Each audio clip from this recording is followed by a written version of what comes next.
OCO, everyone, can you hear me? Yes, Liza. Yay. CO, yep. Awesome. Okay. I can hear you. Excellent, excellent, excellent. So we are both live and on Zoom, thus the technical difficulties. I am using somebody's phone. Oh, can you turn on the video? Yeah. Okay, hi everybody. So we're live on Indiana University and we're on Zoom.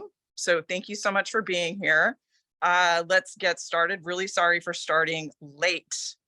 I have a biography to share with you about our speaker, David Cornsilk.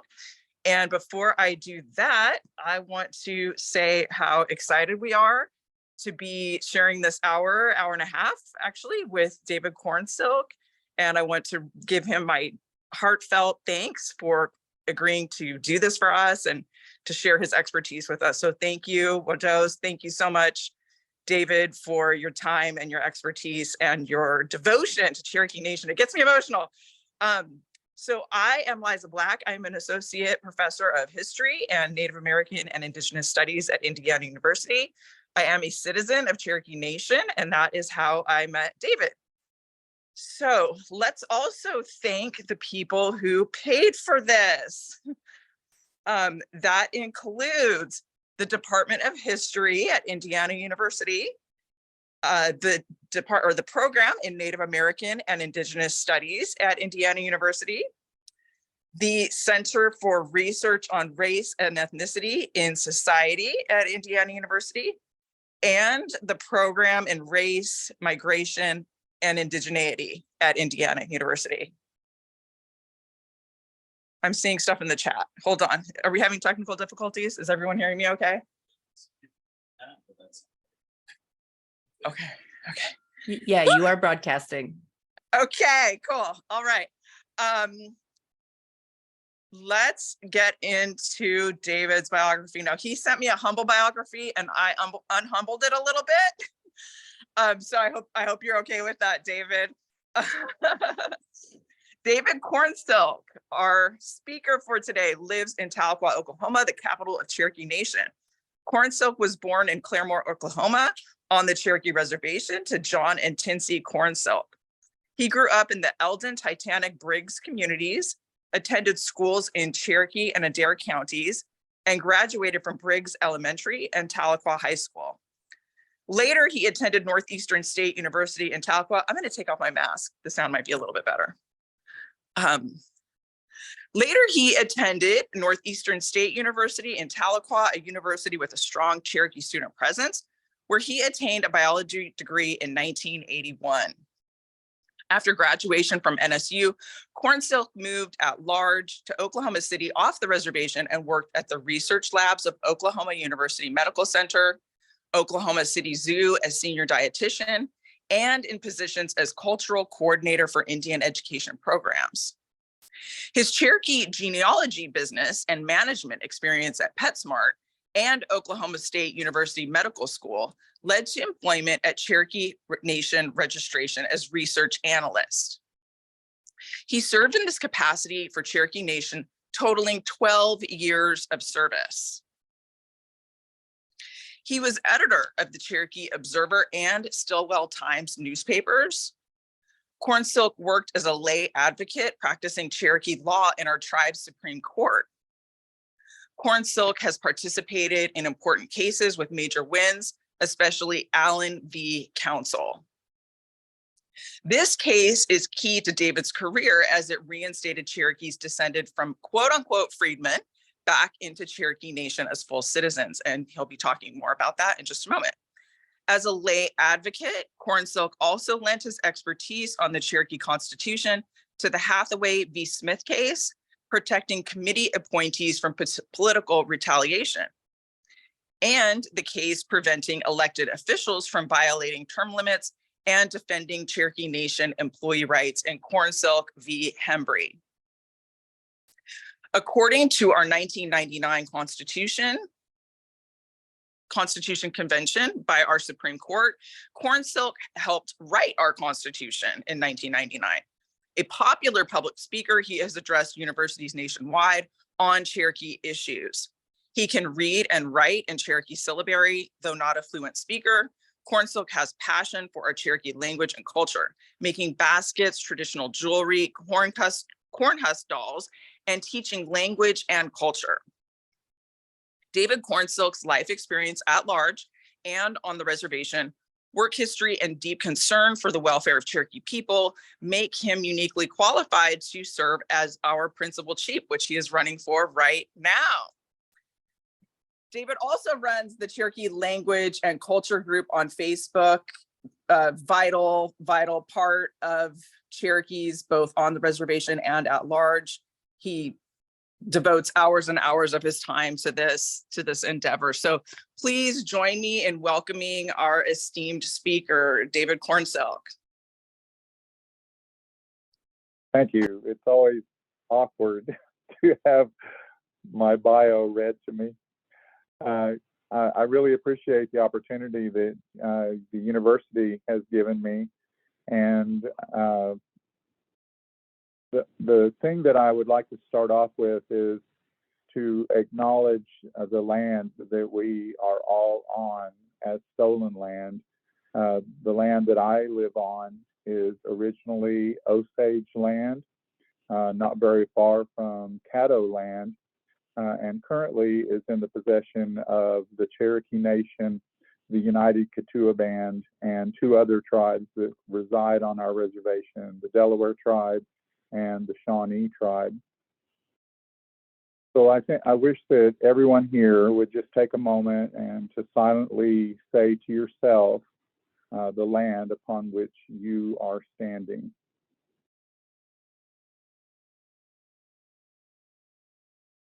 I want to take this moment to offer you my apologies, because I'm probably going to cough or possibly even sneeze during this, because the pollen here in the Cherokee Reservation is terrible today. But I'll do my best to contain those. My pronouns, as I jokingly tell people, are y'all and yun. I'm from the South, and the South is a pretty comfortable place to be as far as I'm concerned. And but I do want to make sure that you know that I'm not making light of that issue. My belief about trans, non-binary, and gender non-conforming people is that I am in your corner. I may stumble over your pronouns, may forget to use a pronoun in the proper way, but I do want you to know that I am always in your corner. What I'd like to start off with for this talk is a little about myself and how I came to be involved in the issue of ethnic identity fraud. But first, let me tell you a little bit about my upbringing. I was raised in a Cherokee community. My grandmother, Sissy Cornsilk, was a fluent Cherokee speaker, and I spent the majority of my childhood in her company and the company of her mother, who was also a fluent Cherokee speaker, and I learned a lot of the language. However, it was not directly taught to me, and so I ended up having to try to teach myself. But the language is important to me, and my childhood was filled with listening to Cherokee speakers who had conversations with my grandmother. She was a medicine woman, and she had people to her house all day long, all week long, seeking out her help on medical issues, issues of conjuring and people doing bad things to other people, and she was fixing those things.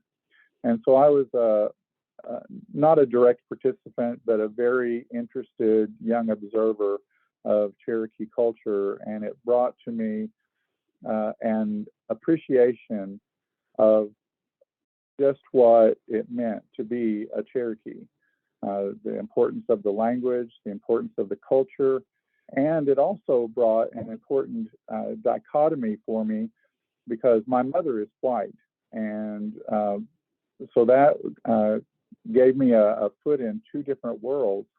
And there is no escaping the fact that the hand that rocks the cradle rules the world, and I am a product of my mother. But my mother, who moved to Cherokee Nation Reservation from the state of New Hampshire, basically abandoned her own culture and adopted that of my father. And so learning Cherokee culture from my grandmother and my mother saying to us how important these things would be for us someday, she made sure that we grew up in an environment that appreciated that culture and made it available to us. So whenever I speak to people who are trying to return to Cherokee culture, the relationship that I have to their loss and what they are hoping to gain is one of personal experience. I cannot say that I am a Cherokee culturally in the same way that my grandmother was, but I can say that I struggle every day to try to return to that way of thinking, to that way of being. And that includes how I deal with other people and the interrelationships that I have with other Cherokee people. So as I grew up, we grew up in a small rural community. There was lots and lots of love in that community. There were families that lived all around us who were related to us, either by marriage or by blood. And so we never lacked for a place to have dinner. When we were playing at the neighbor's house and dinner was served there, we just ate. We ate there. And there was no question of whether or not we should. A plate was put out for us. And my grandmother always said, whenever you fix dinner, that you put out an extra plate. You put out that plate so that the other people that may show up at your house while you're having dinner won't feel awkward. That you tell them, oh, let me get you a plate, and then I've seen people that are not culturally Cherokee say, oh no, I'm not hungry yet. You don't have to feed me. That's not how Cherokees are. We put out food for you, and you eat. So that's our culture. But as I grew up, I came into contact with folks who were claiming to be Cherokee, but didn't have any real connection to our people. And those folks were occupying spaces that I felt were reserved for American Indians and for particularly Cherokees, because we were in an environment where the Cherokees were the majority minority population. So I began to study this issue and asking my family members and my grandmother, and just trying to figure out what was happening here. And I came to the conclusion that the culture that had permitted non-natives to steal the land from American Indians was still alive and well in the culture of these folks that I was encountering. And when they were not connected to any family that the Cherokees had known for the last 200 years, I began to question, do they really belong here? Or are they doing what is something that's been recorded in our history for the last 250, 300 years, and that is stealing something that belongs to us? And so I started to formulate my ideas on this issue and began doing some genealogical research on some of the individuals that I encountered. Whenever I started doing this research on them, I found, and this was back in the 80s and early 90s, and so the availability of records at that time was pretty limited. But even with the limited amount of records, I was able to find that these folks had no relationship whatsoever to the Cherokee people. There was no kinship, there was no community, no clan, There was nothing that connected them except for that moment in time in which they were claiming to be Cherokee, and that claim was benefiting them. And so I began to complain about some of these folks. And I actually had a personal experience in dealing with that. I had applied for a position with a program called the Minority Biomedical Support Program. It was open to minorities and women. And as an American Indian, I applied and felt like I was qualified. And I was beat for a position by someone who claimed to be Cherokee, but I had already researched the ancestry, and that person had no connection to the tribe whatsoever, and in fact had grown up in a affluent, non-native community and did not know anything about the Cherokee experience. And so I began to complain to the organization. I complained to the university. I took it up and down the chain of command. And finally, the conclusion was that those folks who had gotten those positions would retain them because they couldn't take them away from them after they had already started the program. But they would, from that day forward, require a certificate of degree of Indian blood card or tribal citizenship. And the Cherokee Nation citizenship was basically brand new in the early 1980s. The Cherokee Nation had organized itself under a constitution in 1976 after having no tribal government and no tribal enrollment for almost 70 years. So it was not surprising that the powers that be, who were involved in making determinations of who is Native and who is not, did not know these things, did not understand these things. And so I set out as a young college student to educate the university and give them information about what tribal enrollment meant, what sovereignty for the tribe meant, and how recognition of that by the university would be beneficial to both the university and the tribe, and would also benefit those students who were coming into the university as young Cherokee scholars looking to recover from generational trauma, community issues, domestic violence, drug abuse, alcoholism. All of those things were in our backgrounds. And just to be clear, my father was an alcoholic, and he was very abusive to my mother and to me and my brother. So we came from that kind of an environment. And he was an alcoholic not because he was an Indian. That's not the implication here. He was trying to assuage the pain that he had growing up, the generational trauma, by self-medicating himself with alcohol. So we, as Native students at the university, found a lot of common ground in these issues. Many of us had come from those kinds of backgrounds. And so we wanted the university to recognize that in us through our tribes. And so we started forming the Native American student organizations. We began very actively working toward having the university listen to us as Native students who had lived the Native experience. And even then, the difficulty that we encountered was the university's either unwillingness or inability to recognize that a person who walks in the room who is a non-native, who has this family story, this claim of Cherokee ancestry, was not true. And what made it untrue was the fact that this person had no kinship whatsoever to any living Cherokee family. There was, of course, a family tree that you could look up, and they were identified in the genealogical records as non-natives all the way back to practically when they got off the boat.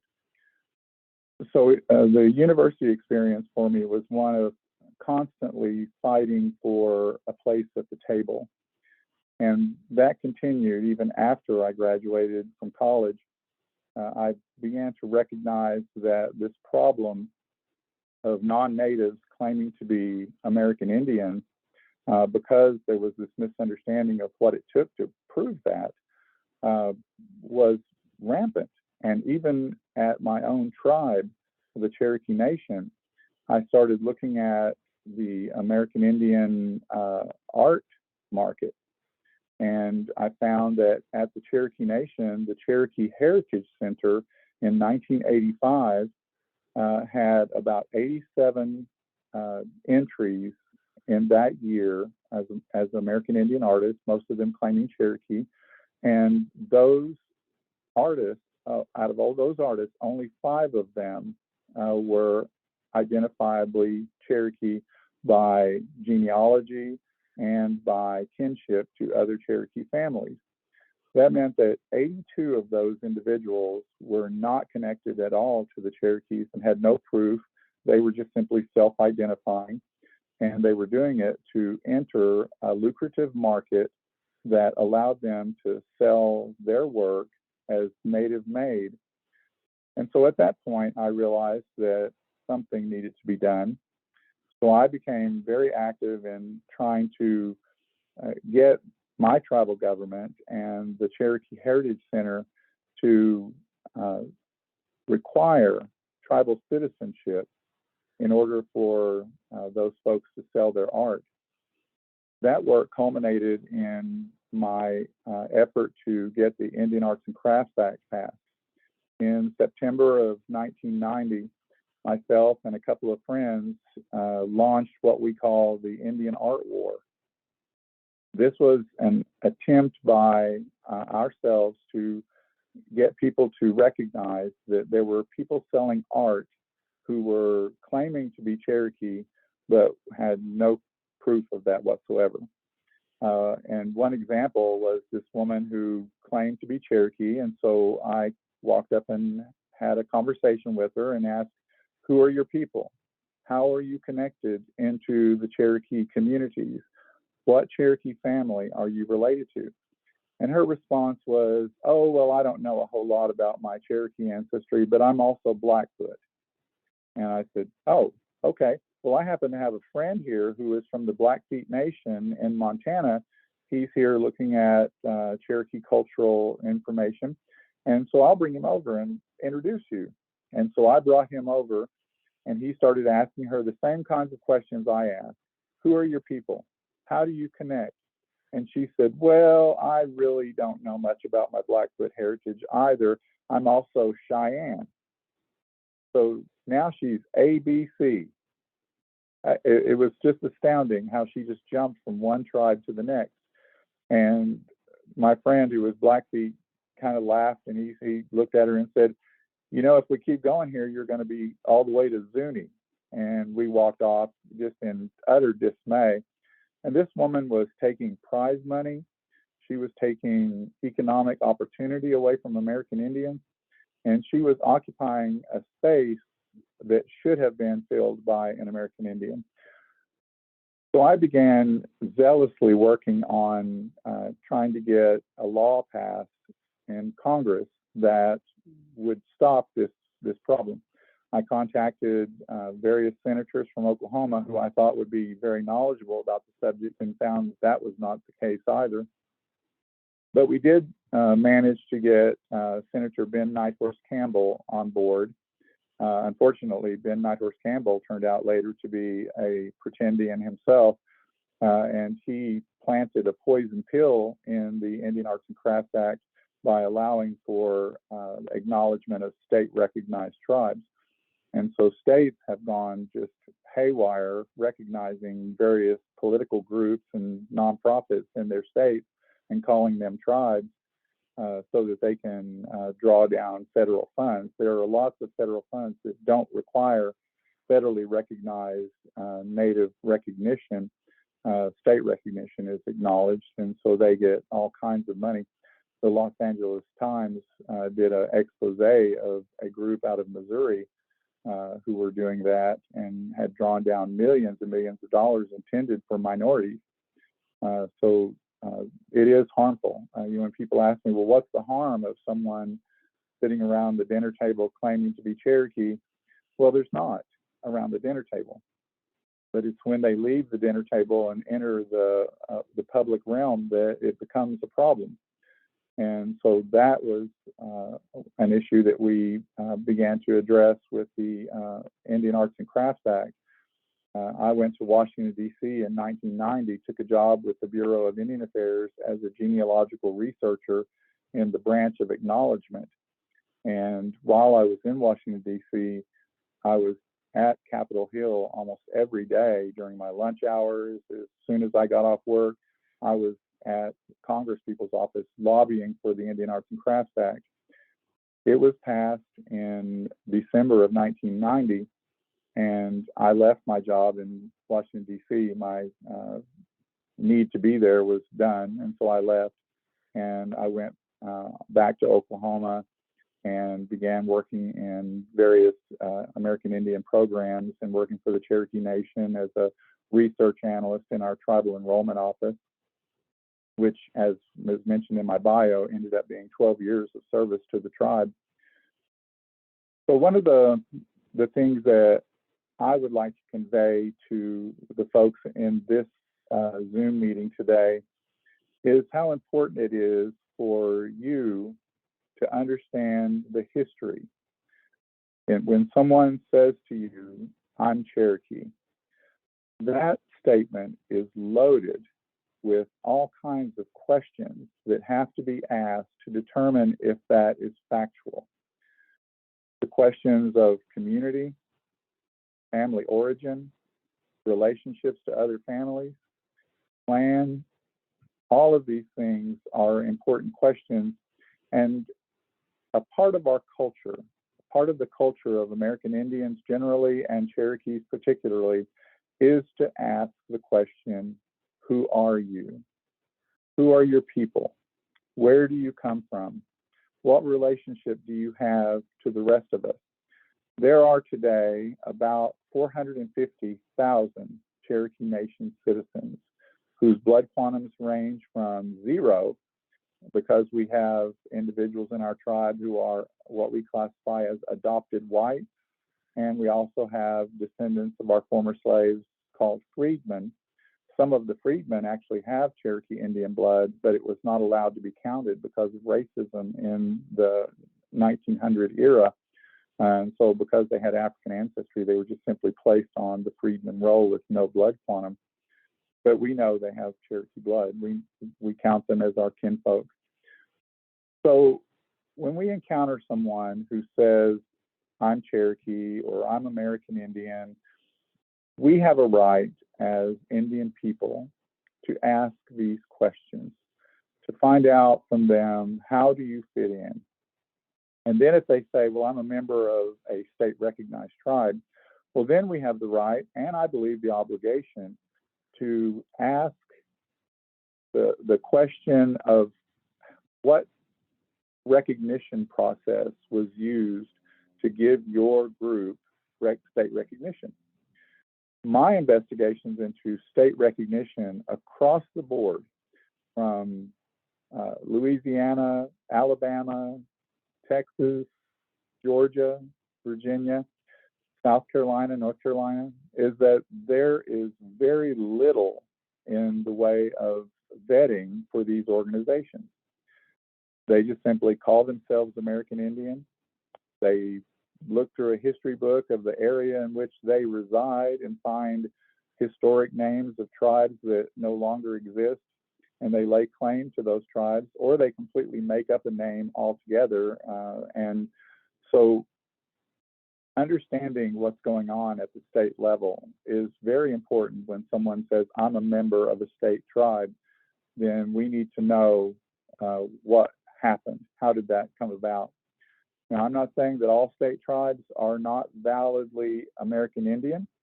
I'm not saying that they are not all validly descended from the tribe they claim. There are some tribes in Virginia that had long established historic relationships with the Commonwealth of Virginia that date back into the early colonial period. And they only recently obtained federal recognition. But also among those that received federal recognition were a couple of tribes, or what I would call groups, but now tribes, because the feds have given them recognition, that have a really poor connection to any historic American Indian families or tribes. But once federally recognized, always federally recognized. So there's really not much we can do about that at this point. So whenever I'm confronted with the question of whether someone is authentically American Indian, that question always centers around genealogy. And as a genealogy expert, I don't use that term lightly. I have over 30 years of expertise in working in genealogy for my own company and for the Cherokee Nation and the federal government. I have been sought out by various organizations, including the Indian Arts and Crafts Board, as a consultant on genealogical research to prosecute certain individuals. I am classified by the Cherokee Nation Supreme Court as an expert on the Dawes roll, which is the roll the Cherokee Nation uses to determine its citizenship. So genealogy for me is not just a hobby, it has been a life's work. So whenever I look at someone's genealogy, I'm looking at the entire family, not just their direct line, but the entire family, brothers, sisters, aunts, uncles, cousins. And the question that I ask myself whenever I have researched these families back into the early 1800s, and I find that there is no relationship in that lineage to the Cherokee tribe or whatever tribe that we are researching, I ask myself, okay, do these people have collateral lineages that connect them to the claimed tribe? And so we start researching the side lineages, and 99% of the time we find no connection whatsoever. So there is what I call the genealogy ball game. And the genealogy ball game is strike one, strike two, strike three. So strike one is whenever you trace someone's genealogy and you find nothing but non-natives all the way back to the early 1800s. And strike two is whenever you compare their ancestry to the tribal rolls. And the Cherokees have a very well documented history that traces all the way back to 1817 on tribal rolls, and even to the mid 1700s in certain families' genealogies. So we are a very well documented people. And so I look to the tribal rolls to see if any of their family, including collateral relatives, are on those rolls. And when I don't find them, that's strike two. And then strike three is, did they ever live with the tribe? It is possible. I'm not saying that there is an impossibility to it, but it is possible that maybe one or two people slipped through the cracks on the 1880 roll, but we would find them on the 1870 roll. We would find them on the 1883 roll. So slipping through the cracks on one roll is not really that much of a problem, because the Cherokees have about 30 rolls dating from the 1817 up to 1914. So we have a very well documented history. So whenever you find that someone is strike one, strike two, strike three, they're out. There is no connection whatsoever to the Cherokees or to the tribe we're researching, and they should not be claiming to be American Indian. The problem with Pretendians today, and it is a major problem, but it is a problem that has been with us for quite a long time, because we are finding now that some of our icons of the American Indian people have no connection whatsoever to the tribes they claim. So Sashing Little Feather being one, she was exposed as not being Yaqui or White Mountain Apache, and her genealogy was traced and there was no lineage there. there was one ancestor who said they were from a community called Yaqui, but there was no proof that they were a Yaqui Indian. And so we look at our icons and we start seeing them fall one by one because they are frauds and they have occupied a position of honor in our communities. And so then we get created what we call Pretendians. These are people who are American Indians who want to protect these folks.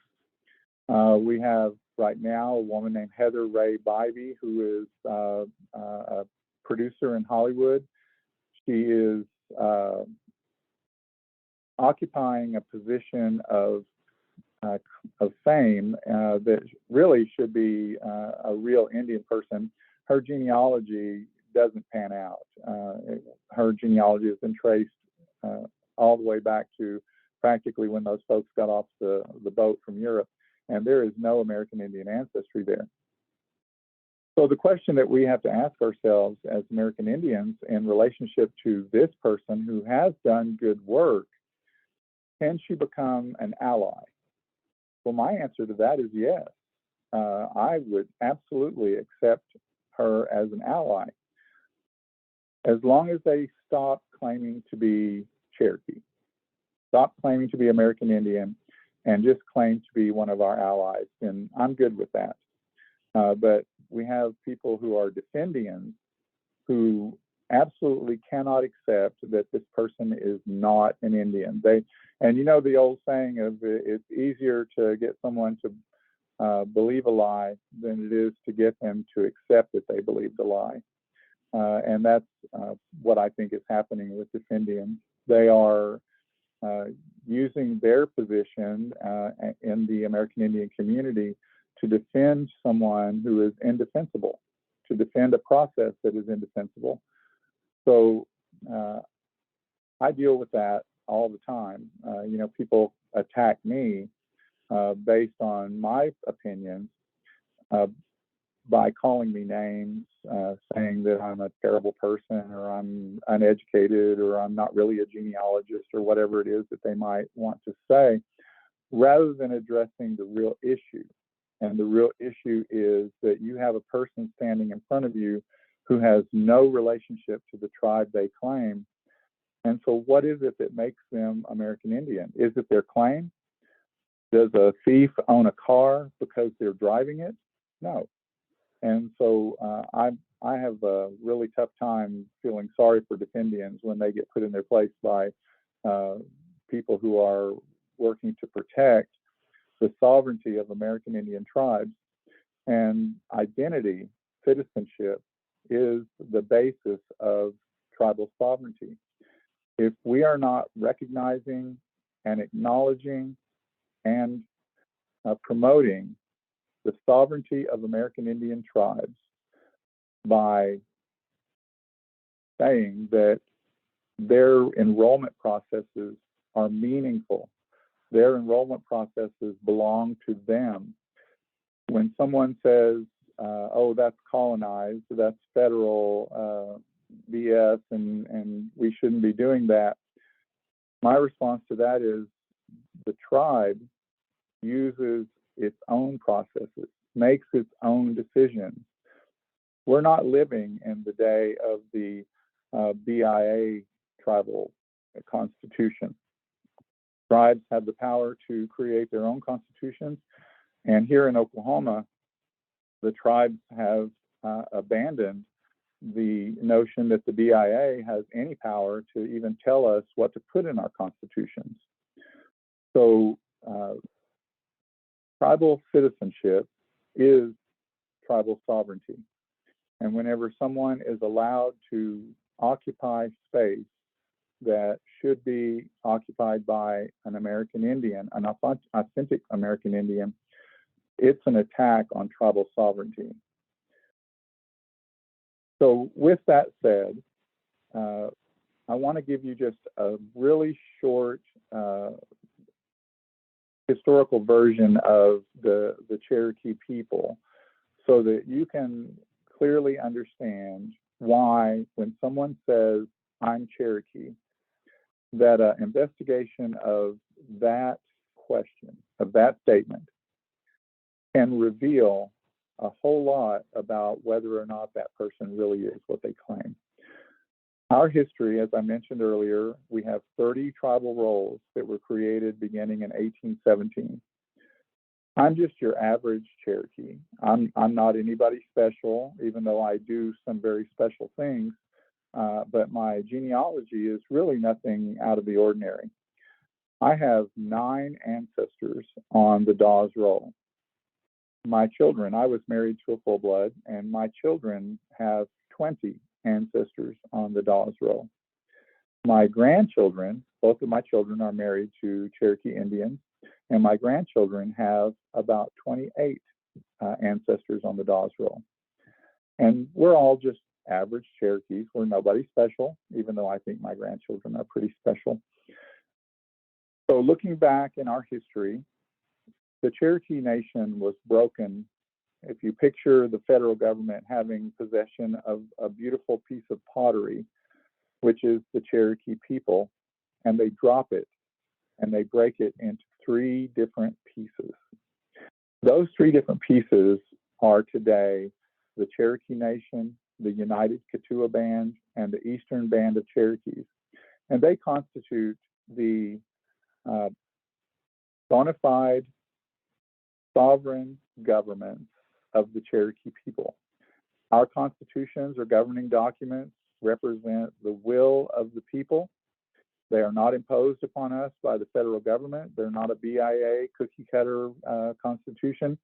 They are amended based on the will of the people and the choices that we made in order to determine who we are. And the Cherokee Nation's determination of using the Dawes roll is probably the broadest category of all 3. We have no blood quantum. So we have blood quantums in our tribe ranging from full blood all the way down to 1/8,196.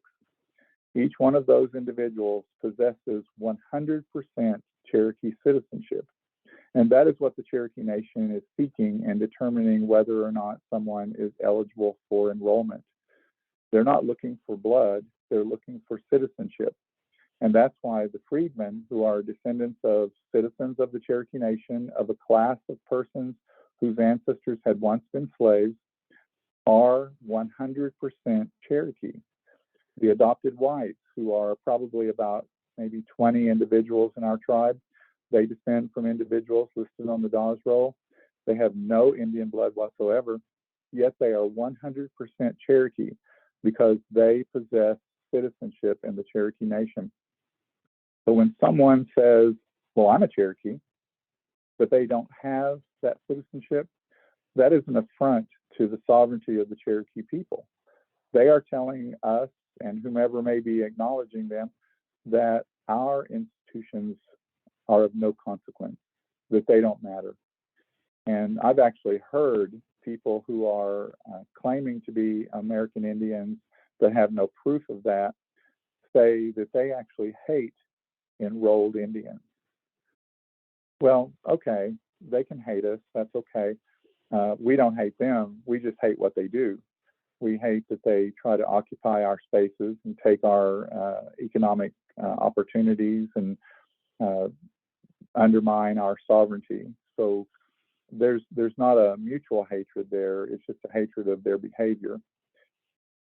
So historically, we have one Cherokee Nation, one Cherokee tribe that is shattered into 3 separate federally recognized Cherokee governments, each one of them having very different enrollment procedures. The United Kituwa Band requires 1/4 blood Cherokee Indian ancestry. So if someone is not on the Dawes roll, but they can prove that they have a 1/4 Indian ancestry, they can enroll with the tribe. We have the director of the United Kituwa Band Museum has never obtained a CDIB, but she was able to prove that her mother was almost full blood and that she is an enrolled member of the United Kituwa Band. The Eastern Band has their own roll made in 1924 called the Baker Roll.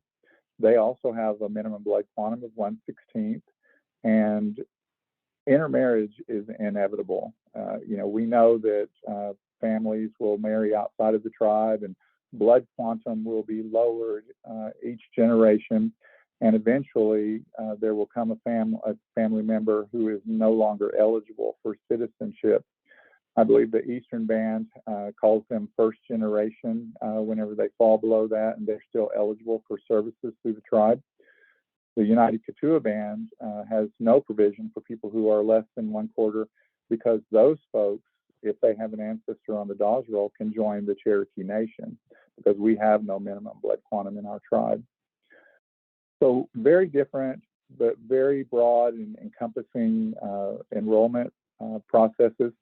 But that doesn't mean that we don't have descendants. We do have what we call descendants. These are folks whose ancestors left the tribe for whatever their own personal reasons may have been. It may have been at that point they just said, I've had enough, I'm ready to move on. Or they may have been white passing and decided, well, I'm just going to pass for white in this community. But all those folks are documented. That's the interesting part. And we know who they are. They intersect with our families. I have a friend in Georgia. He is a descendant, and his ancestors connect into the Rogers and the Van family. And those families are all throughout the whole Cherokee Nation. So even though he is not eligible for enrollment in any of the 3 federally recognized Cherokee governments, he is considered a descendant, and he has relationships family-wise to folks in the tribe. So what we have to be careful of with descendants is that they understand that they are not a tribe. They are descendants of the Cherokee tribe, and they are not a tribe themselves. We do our best as Cherokee citizens to incorporate them into our community, to bring them back into the fold. They can't vote in our tribal elections, but that's really one minor problem for them. The rest of the time, they can come to our ceremonial grounds. They can learn to speak our language. They can learn our culture. They can affiliate and associate with Cherokees.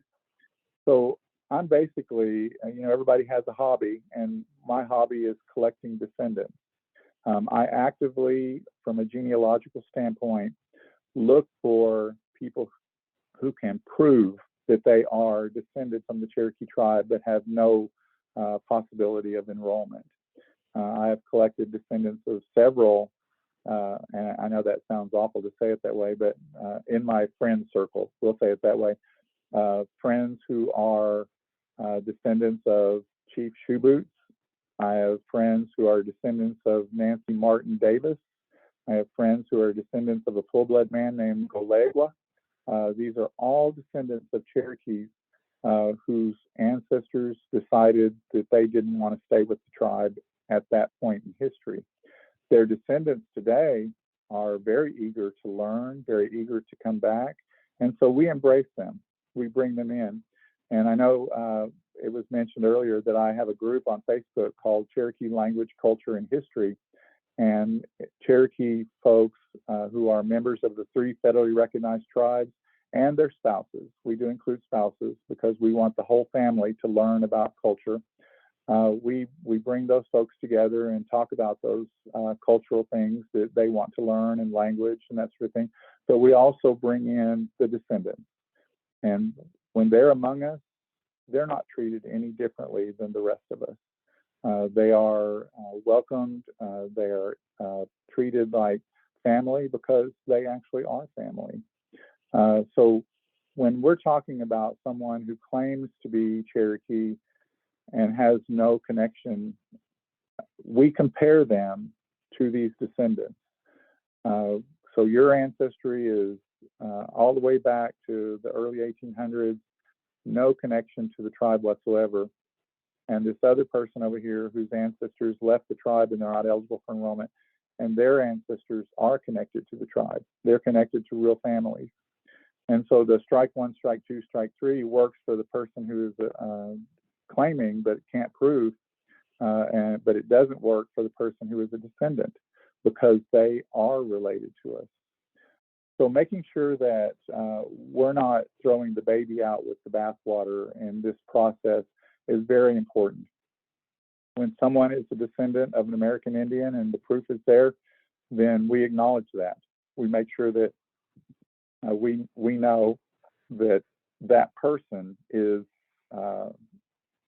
representing an American Indian perspective. It may not be the perspective I grew up with because their lineage is disconnected from the tribe, but it is one American Indian perspective, and it should be respected, and we do respect that. So with that said, what I would like to leave you with here is the idea that it is your responsibility as an individual to question when someone says they are American Indian. The picture that people have in their mind, the imago of the American Indian, is Sitting Bull and Geronimo. But that doesn't necessarily comport with the image that is in front of you of someone who may have Indian ancestry, but is a little distant. I am out in the world as an American Indian and Cherokee person, and I encounter all the time people telling me, well, you don't look Indian. And my response is, well, you don't look rude either. We are a genetically diverse community. We can look like anything. We can look like African Americans. We can look like Latinos. We can look like white people. But what sets us apart from all other persons is the sovereignty of our tribe has acknowledged us. And I have a mantra in what I do, and it is, it's not about what you claim, it's about who claims you. And as American Indians, we are claimed by our tribes. And so as individuals, it's up to us to protect the sovereignty of our tribe, to protect the integrity of our identity, and to make sure that when someone says, I'm Cherokee, or I'm Creek, or I'm Delaware, that we ask the appropriate questions and know how that history goes, so that we're not being duped and we're not allowing someone to undermine tribal sovereignty and to occupy space that really should be occupied by an authentic American Indian. So with that, I'm going to leave you guys with one thought, and that is, be responsible. Be responsible for what it means to be American Indian, and to not be afraid to ask those questions. Now, I think we have a Q&A coming up, and I'd be happy to take some questions from some folks. I believe our moderator will be in charge of that. Yes. Sorry, hold on.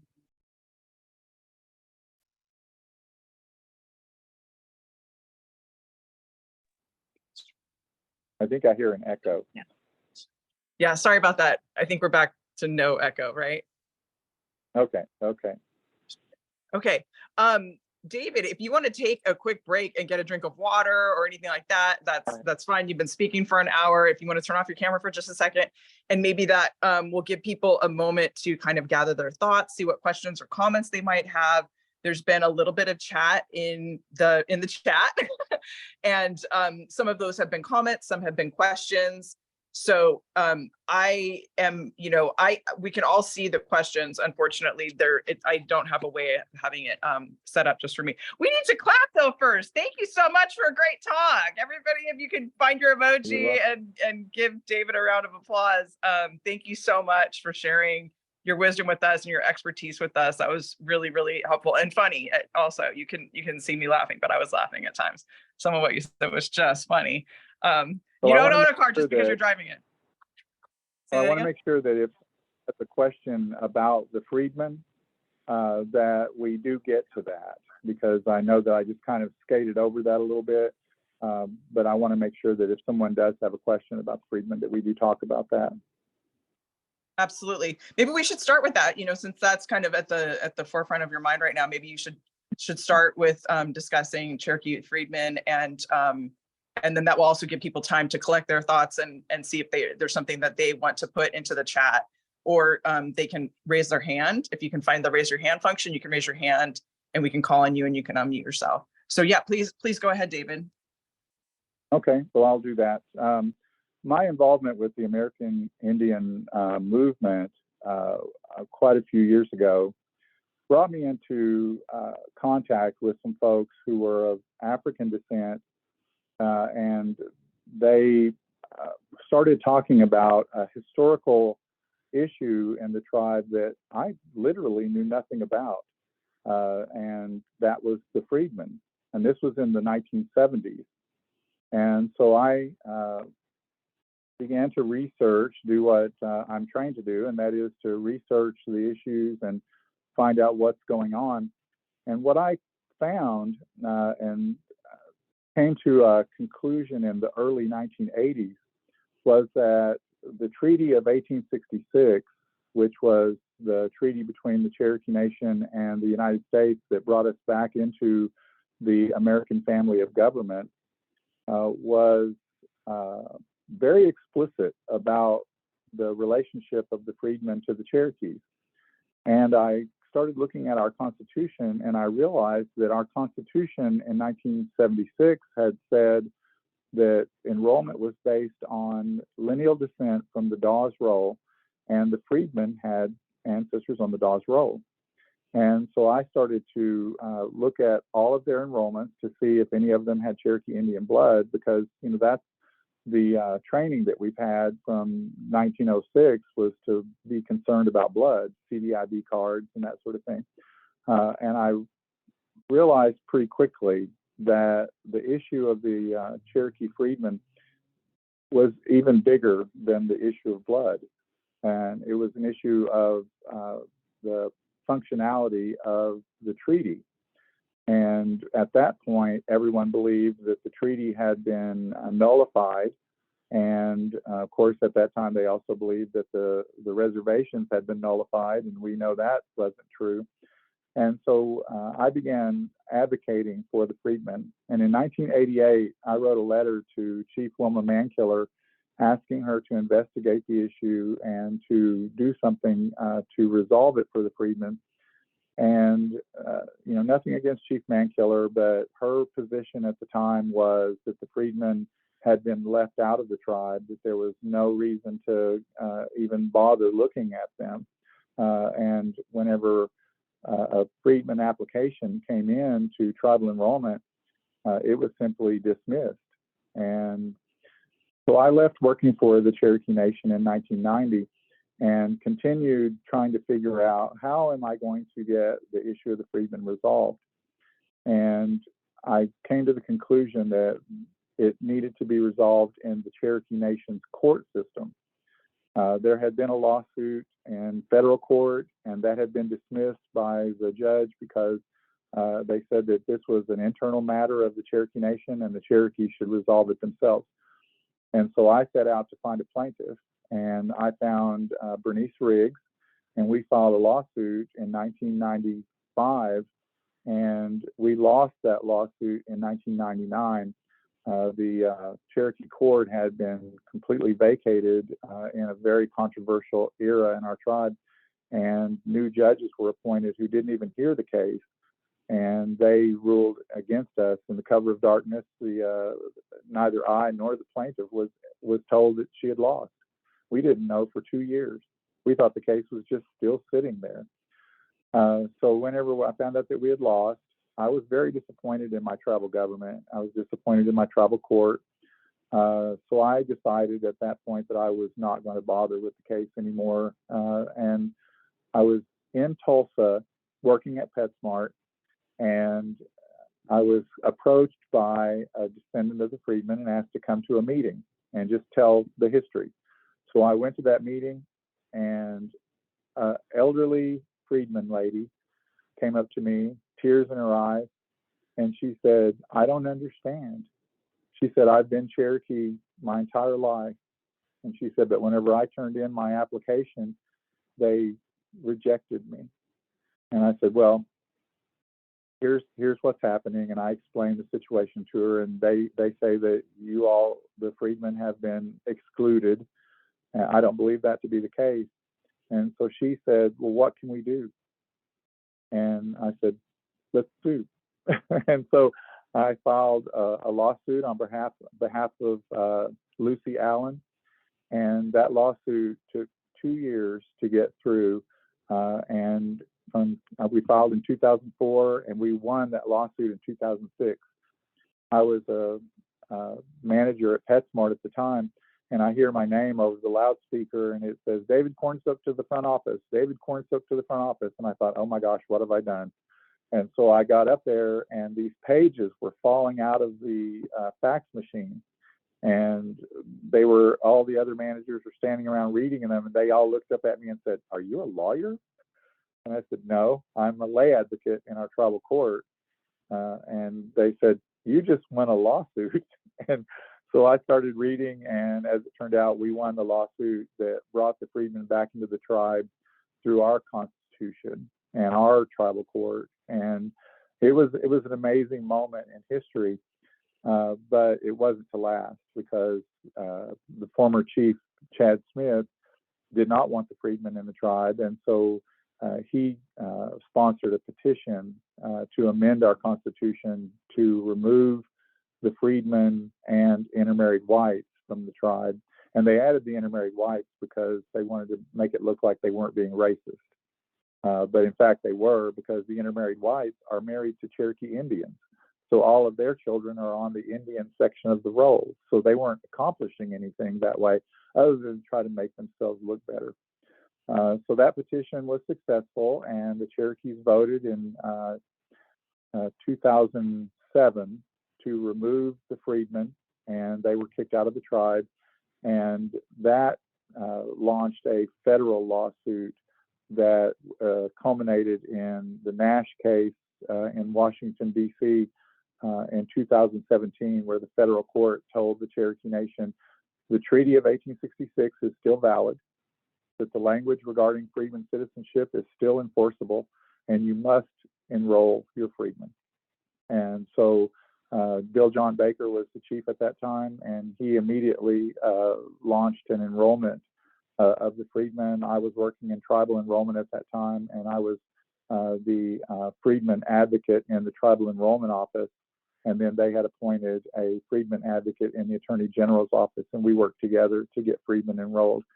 Right now, today, in the Cherokee Nation, we have approximately 25,000 freedmen descendants who are enrolled with the tribe.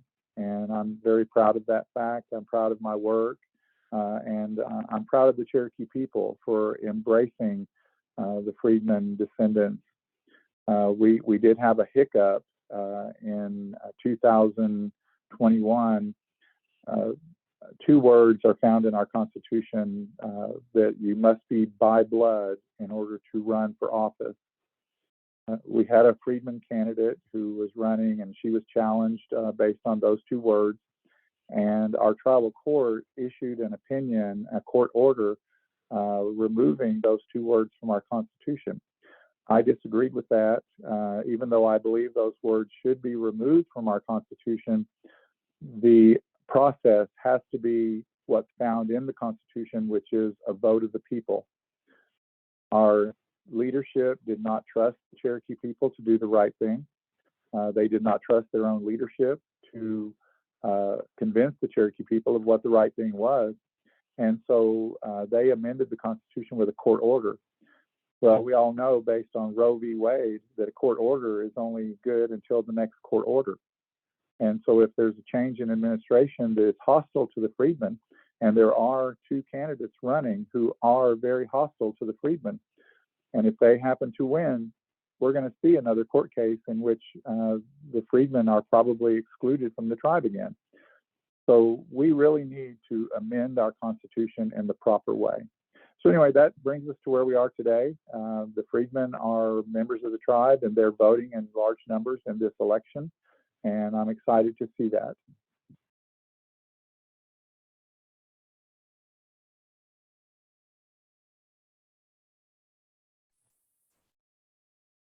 Hi, David and Liza. This is Karen Sixkiller. I've got my hand up. Can I ask David a question? Yeah, good to go. David, it's so nice to meet you at Cherokee Holiday last summer. I don't know if you remember me. I had a little booth up with lots of spider stuff. I do remember you, and I remember your beautiful art. Yeah, Oh, thank absolutely. you. Thank you for addressing the Friedman situation. That was a really nice sort of summary of some of the problems that have happened. But I've got a question to expand on the Pretendian topic. You know, I understand that looking at the economic advantages that people have found, I mean, I know my family found very few economic advantages to being Native for generations.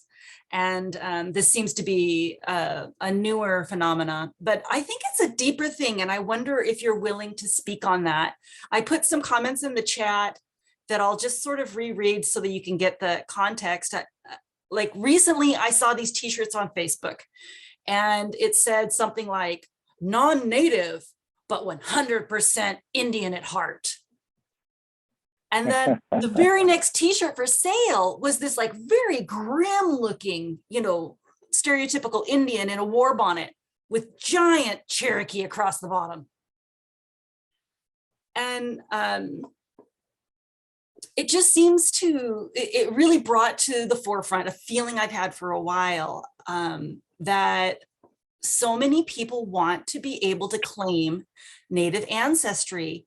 And what is the psychological thing behind that? And I think it's guilt. I think that if I am also Indian, then I don't have to feel guilty about treating natives in a particular stereotypical manner, about what happened, about the history of annihilation and genocide. I don't have to acknowledge or examine the history of my apparent culture, the overculture.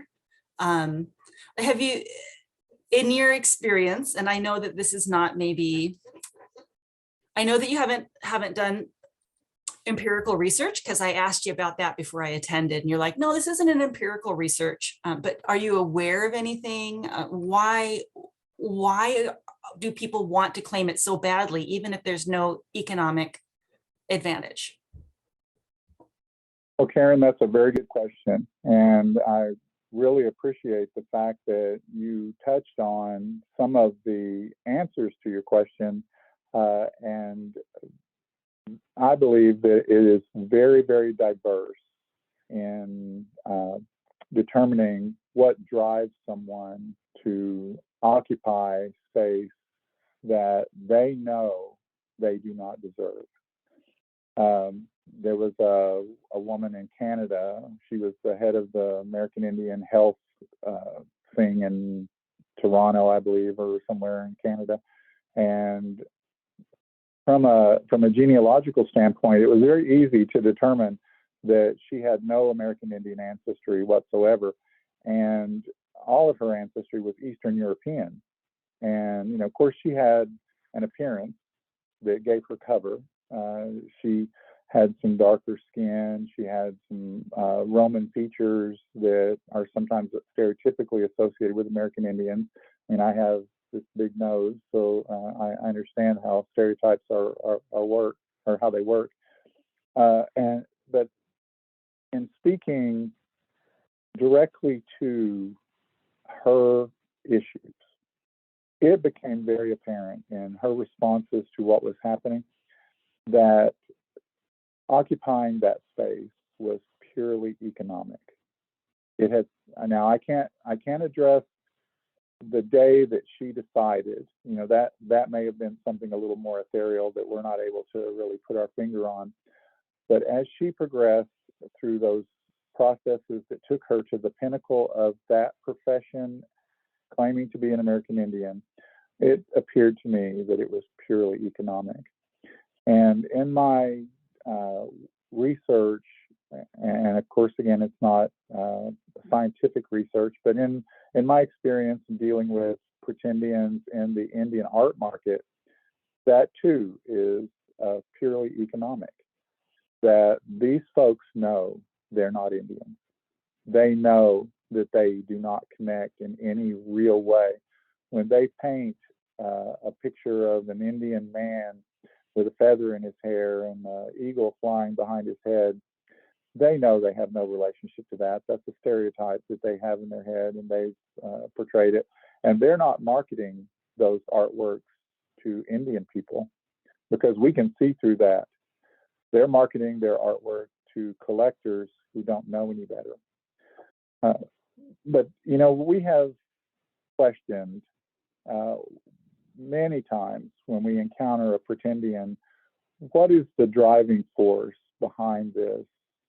And in the case of Sasheen Littlefeather, I believe that it was a desire to promote her career. She had a certain look. She had beautiful, long, straight black hair when she was young, and had a certain look that could be associated with American Indians.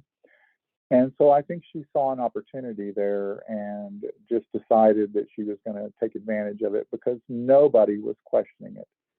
Nobody was asking, well, are you really? And in that day and time, you know, the number of Pretendians might have been 10.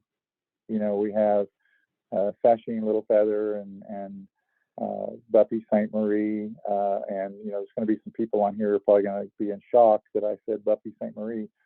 But I think with Sasheen, there is a point at which mental illness became a part of the equation. And so I'm not a psychologist, so I don't want to get too deep in the weeds here.